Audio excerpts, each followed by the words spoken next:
I hope you enjoyed UFC Des Moines last night. Today we're going to be handing out 6 superlative awards to various fighters across the card.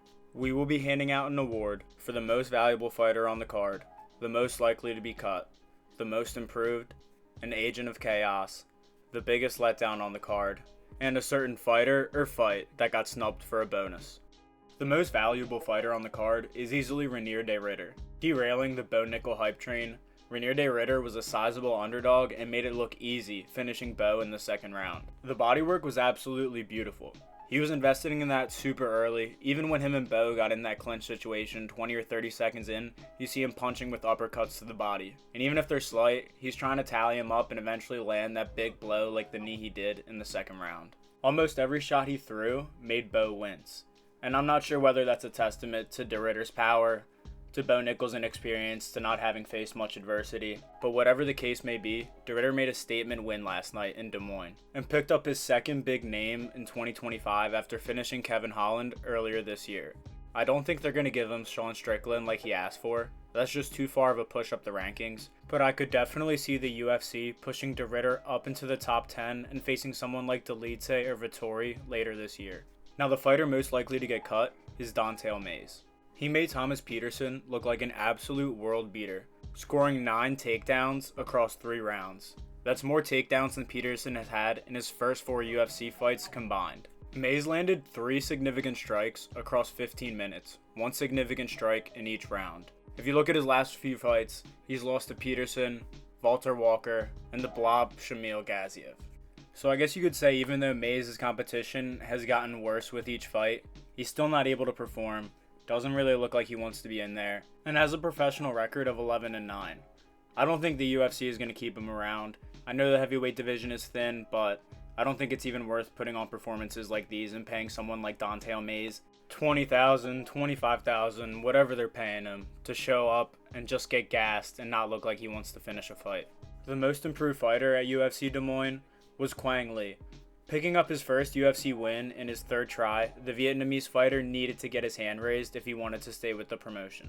He put an absolute clinic on Bolaños, landing almost as many takedowns as Bolaños did significant strikes, and getting his first performance bonus in the process. I just watched back his debut against Chris Gutierrez, and I'm not saying that Bolaños is on the same level as Chris Gutierrez. That's a pretty hard debut fight. But he was still 2 for 11 on takedowns, and when you watch him fight, he looked a lot more hesitant than he did in this fight. When he was fighting last night, he looked like he was willing to take risks and do whatever he needed in order to get his hand raised. The agent of chaos last night was Azamat Bakoyev. Picking up his 2nd consecutive first round finish to start his UFC career, Bakoyev absolutely mauled Ryan Loder. Like a shark that smelled blood in the water, Bakoyev was hunting for the finish the entire time.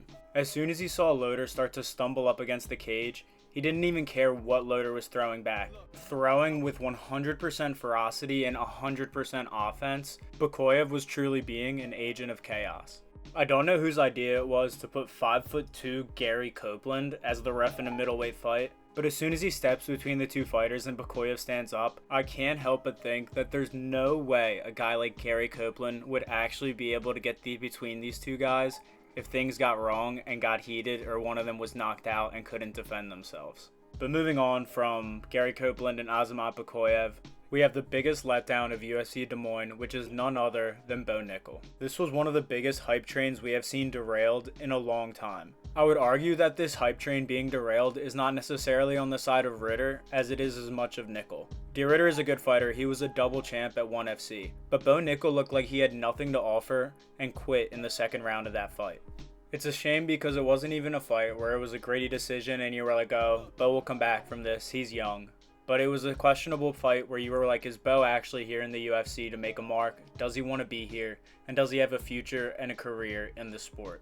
I really hope Bo bounces back, and I think he's a great athlete and has the potential to get things right. But he needs to definitely take a step down in competition, work on some things, take some time off, and really focus on what he needs to do in order to get his hand raised and win fights.